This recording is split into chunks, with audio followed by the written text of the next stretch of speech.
इतना मजेदार जंगल में जिंदा रहने का अनुभव शायद ही कभी देखा होगा। रहने के लिए हजारों साल पुरानी पेड़ की तना गुफा को घर में बदल लिया गया था। खाने में खुद के हाथों से बनाया हुआ खास मसालेदार बीफ स्टेक। अगर आसपास कोई जंगली जानवर आ भी जाए तो यह आश्रय स्थल आसानी से उनका सामना कर लेता है, जिससे इंसान चैन की नींद सो सके। रहस्यमयी और बेहद ठंडी टेढ़ी मेढ़ी जंगल में साल की पहली बर्फबारी शुरू हो चुकी थी। एक हफ्ते के कैंपिंग को आराम से बिताने के लिए मैनसन को एक परफेक्ट आश्रय स्थल बनाना जरूरी था। सामने दिखा ये पुराना पेड़ का ठूंठ उसे काफी सही लगा। पेड़ के नीचे एक बड़ा सा छिपा हुआ गड्ढा था जो रहने के लिए बेहतरीन अस्थायी जगह बन सकता था। उसने तुरंत कुल्हाड़ी निकाली और पेड़ की टहनियां काट दी। अंदर की जगह थोड़ी छोटी थी, इसलिए उसने उसे बड़ा करना शुरू किया। कई जगह लकड़ी इतनी जर्जर थी कि हल्की सी चोट पर टूट जाती थी, फिर भी उसने आसानी से गुफा का आकार 3 गुना कर दिया। अब जगह उसके लिए काफी थी। सारा मलबा हटाने के बाद उसे पास ही कुछ सूखी पेड़ की लकड़ियां मिल गईं, जो दीवार बनाने के लिए एकदम सही थी।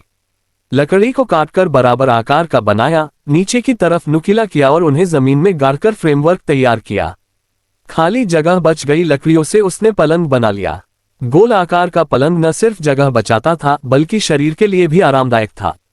मैनसन उस पर लेटकर बेहद सुकून महसूस करने लगा। फिर उसने और लकड़ी लाकर दीवार की दरारें भर दी। ऐसा लगा जैसे ये पुराना पेड़ जो जंगल में दशकों से बेकार पड़ा था अब फिर से नई जिंदगी पा गया हो। लेकिन जंगली जानवरों से बचने के लिए एक मजबूत दरवाजा जरूरी था। उसने जमीन में लकड़ी गाड़कर एक तरफ पर जोड़ और दूसरी तरफ पर कुंडी बनाकर रस्सी से बांध दिया। दरवाजा आसानी से खुल बंद होने लगा। जंगल में जीना मतलब आसपास की हर चीज का उपयोग करना।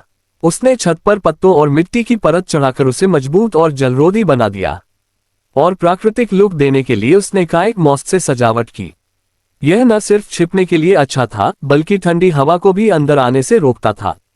काय ने घर को गर्म बनाए रखने में बड़ा काम किया।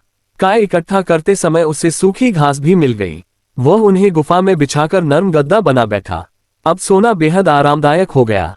लेकिन जैसे ही वह लेटा, अचानक जोरों की बर्फबारी शुरू हो गई। गनीमत रही कि उसने दीवारों को अच्छे से सील किया था, वरना ठंडी हवा से वह मर ही जाता। अब जरूरी था कि वह एक चूल्हा लगाए।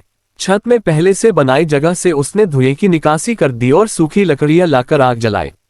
आग जलते ही उसने कढ़ाई में तेल गर्म किया, बीफ स्टेक डाला और शहद वाली चटनी डालकर पकाने लगा।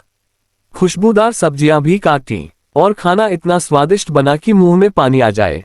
उसने सब कुछ मजे से खा लिया। सोचा था अब चैन की नींद सो जाएगा, पर स्टेक की खुशबू से जंगली सुअर का पूरा झुंड वहां आ धमका। गिनती में 10 से ज्यादा थे। अच्छा हुआ कि उसका